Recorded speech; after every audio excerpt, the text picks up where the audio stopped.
తెలంగాణ రాష్ట్రంలో గ్రామ పంచాయతీ ఎన్నికలు నిర్వహించడానికి రాష్ట్ర ప్రభుత్వము సంసిద్ధత వ్యక్తం చేస్తూ దానికి కావాల్సినటువంటి కార్యక్రమాలను అనగా లా అండ్ ఆర్డర్ విషయం కానీ నోటిఫికేషన్స్ కానీ ఈ ఎలక్షన్ కమిషన్ తీసుకోవాల్సినటువంటి జాగ్రత్తలు కానీ గ్రామ పంచాయతీలకు విడుదల చేయవలసినటువంటి గ్రాంట్స్ కానీ ఇవన్నీ కూడా కలిపి ఆ యొక్క ప్రభుత్వం తీసుకోవాల్సినటువంటి చర్యలు సీరియస్గానే తీసుకున్నట్టు కనబడుతున్నది.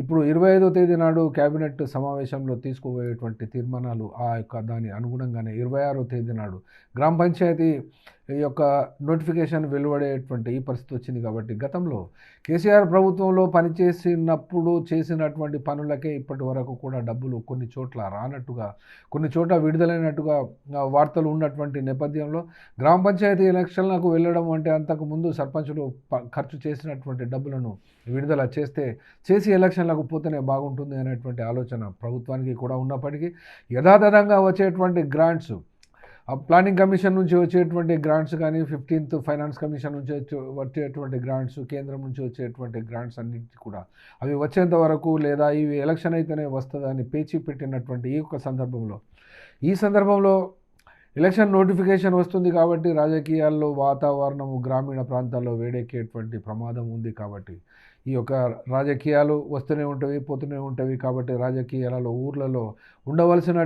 ఉన్నటువంటి ఇప్పటిదాకా పంతాలకు పట్టింపులకు వెళ్ళి పగలు ఇవన్నీ పెంచుకొని చేసుకోవడం కంటే తెలంగాణలో ప్రశాంతంగా ఉంచుకొని ఎన్నికలు నిర్వహించుకోవడం మంచిది. ఇప్పటివరకు తెలంగాణ రాష్ట్రంలో ఉన్నటువంటి 12,777 గ్రామ పంచాయతీలు మరియు వార్డులు 1,12,000 ఉన్నవి.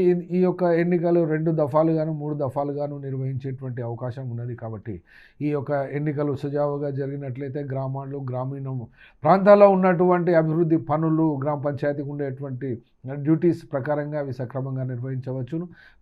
ఈ యొక్క పంచాయతీ కార్యదర్శుల మీద కూడా కాస్త ఆ యొక్క ప్రెషర్ తగ్గే అవకాశం ఉంటుంది.